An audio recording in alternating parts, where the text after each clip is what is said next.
Chaos erupted at Minneapolis City Hall following the resignation of Police Chief Janee Harteau at the request of Minneapolis Mayor Betsy Hodges.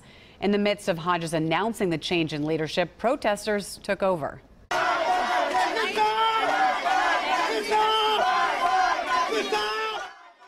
Protesters at City Hall agreed the chief should resign, but as you heard, they also want Mayor Hodges out, too. This comes days after the fatal shooting of Justine Damond. She called 911 to report what she thought was a rape outside her home.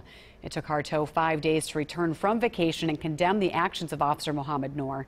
Yesterday, several city council members questioned the police department's leadership and called for change. Harteau then resigned shortly before 6 at the request of Mayor Hodges, saying, "Despite the many accomplishments under my leadership over these years and my love for the city, I have to put the communities we serve first." Once things calmed down at City Hall, Mayor Hodges returned to finish her press conference. She praised the chief for her 30 years of service, but said the two agreed it was time for new leadership. We asked about the timing of the decision. What do you want to say right now to critics who say you're in a campaign, this is a political move to let go of the chief or ask her to resign? What do you want people to know? That, I am governing right now, regardless of anything else that's going on. My highest priority is what's best for the city and what's best for this work moving forward. And this is not about one event. It isn't about one thing. It's about a whole host of things, and seeing that now is the time for the change. Despite cries from protesters for the resignation of Mayor Hodges as well, she said she will not resign.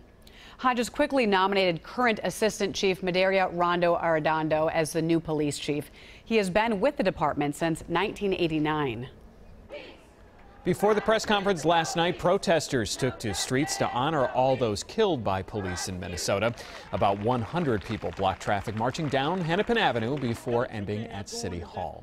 The president of the police union said he believes the mayor should resign. Lieutenant Bob Kroll represents the more than 800 officers on the police force. He spoke with us about the now former chief of police. We had high hopes when Janee took over as chief, and she seemed to let our department down within the first 6 months of her tenure. Lieutenant Kroll went on to say Assistant Police Chief Arredondo is the logical choice to be the next chief, calling him a respected and reasonable police officer. Kroll has not made public statements since the shooting of Justine Damond. He told WCCO that since Officer Mohammed Noor and his lawyer have not made a statement, it would be irresponsible for the police union to do so.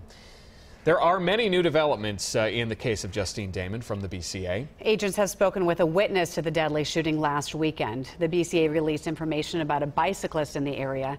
The individual is riding eastbound on West 51st Street in the southwest Minneapolis neighborhood. The Bureau says the bicyclist stopped at the scene and watched as officers provided medical assistance to Damond. Investigators say they interviewed the bicyclist and they're requesting anyone else who may have witnessed something to come forward. Stay with WCCO 4 News for continuing coverage of the investigation and the fallout from the Justine Damond shooting.